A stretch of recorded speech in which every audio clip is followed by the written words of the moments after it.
Salam, bertemu lagi kita semua. Selamat menikmati video kami. Mohon maaf jika kami ada salah. Semoga kita baik-baik saja. Salam. Sekarang masuk ke video. Anak Marhen Hanafi dikenal sebagai sahabat dekat Presiden Soekarno. Tentu saja kemungkinan tidak asing di telinga kita, terlebih bagi para orang-orang yang pernah mendengarnya. Disebutkan menurut informasi yang beredar bahwa anak Marhen Hanafi, yang dikenal juga dengan nama lengkap Anak Marhen Hanafi, adalah seorang tokoh penting dalam sejarah perjuangan dan pemerintahan Republik Indonesia. Anak Marhen Hanafi lahir pada tahun 1917 atau 1918 di Bengkulu, wilayah yang ketika itu masih berada dalam kekuasaan Hindia Belanda. Anak Marhen Hanafi wafat pada tanggal 2 Maret tahun 2004 di Hospital Georges Pompidou, Paris, Prancis, akibat pendarahan saluran pencernaan. Kemudian menurut informasi yang beredar bahwa anak Marhen Hanafi menjabat sebagai Menteri Urusan Tenaga Rakyat Republik Indonesia dalam Kabinet Juanda mulai dari tanggal 9 April tahun 1957 hingga tanggal 25 Juni tahun 1958. Dalam masa bakti tersebut, anak Marhen Hanafi mengemban tanggung jawab untuk memobilisasi kekuatan rakyat dalam pembangunan nasional.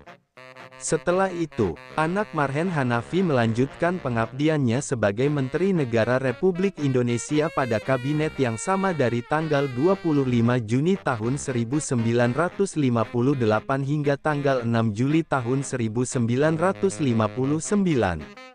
Meskipun tidak memiliki portofolio tertentu secara struktural. Kemudian menurut informasi yang beredar bahwa anak Marhen Hanafi dikenal sebagai sahabat dekat Presiden Soekarno. Kedekatan antara anak Marhen Hanafi dan Presiden Soekarno telah terjalin sejak masa perjuangan kemerdekaan Indonesia. Anak Marhen Hanafi merupakan bagian dari kelompok pemuda revolusioner Menteng 31. Yang turut mendampingi Presiden Soekarno dalam proses menjelang proklamasi kemerdekaan Republik Indonesia pada tanggal 17 Agustus tahun 1945. Presiden Soekarno bahkan memberikan gelar simbolik, Anak Marhen, kepada Hanafi. Sebagai bentuk penghargaan atas semangat juangnya yang selaras dengan ideologi Marhaenisme.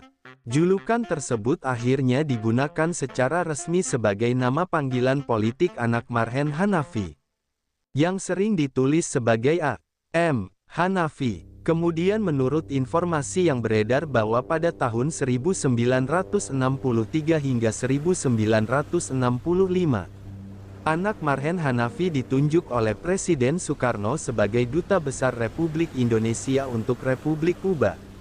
Dalam masa jabatannya, anak Marhen Hanafi turut mempererat hubungan diplomatik antara Republik Indonesia dan Republik Kuba, terutama dalam konteks solidaritas negara-negara non-blok. Namun setelah peristiwa gerakan tanggal 30 September tahun 1965, yang disusul dengan perubahan besar dalam pemerintahan Republik Indonesia dan melemahnya kekuasaan Presiden Soekarno, anak Marhen Hanafi diberhentikan dari jabatannya dan tidak diizinkan kembali ke tanah air. Akibatnya, anak Marhen Hanafi memilih untuk menetap sebagai eksil politik di Paris, Prancis, sampai akhir hayatnya. Kemudian menurut informasi yang beredar bahwa anak Marhen Hanafi pernah menjabat sebagai Ketua Partai Indonesia Partindo, yaitu partai politik yang menjunjung tinggi ajaran-ajaran nasionalisme dan kerakyatan. Dalam penghormatan atas jasanya, pemerintah Republik Indonesia menganugerahkan kepada anak Marhen Hanafi pangkat Letnan Jenderal Tentara Nasional Indonesia tituler dan bintang Mahaputra, salah satu penghargaan tertinggi negara. Kemudian menurut informasi yang beredar bahwa anak Marhen Hanafi aktif menulis dan menyuarakan pandangannya melalui buku, terutama selama masa pengasingan. Kemudian menurut informasi yang beredar bahwa anak Marhen Hanafi adalah seorang tokoh nasionalis, pejuang kemerdekaan, intelektual, dan diplomat yang pernah dipercaya oleh Presiden Soekarno untuk memimpin kementerian strategis dan mewakili Republik Indonesia di luar negeri.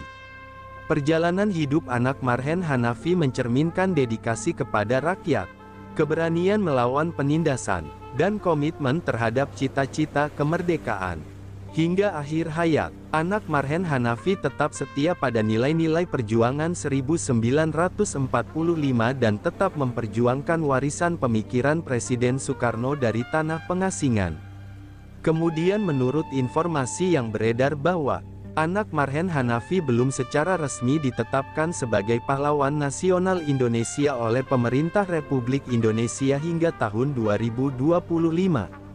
Penjelasan, anak Marhen Hanafi memang telah diusulkan oleh sejumlah pihak, termasuk dari daerah asalnya Bengkulu, untuk menjadi pahlawan nasional, karena jasanya sebagai pejuang kemerdekaan, Menteri dalam Kabinet Juanda, Ketua Partai Indonesia Partindo, dan Duta Besar Republik Indonesia untuk Kuba.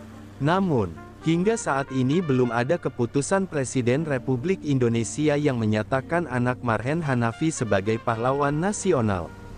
Kemungkinan alasan belum diangkat, status politik anak Marhen Hanafi yang sempat hidup sebagai eksil di luar negeri Prancis dianggap sensitif dalam konteks politik Orde Baru.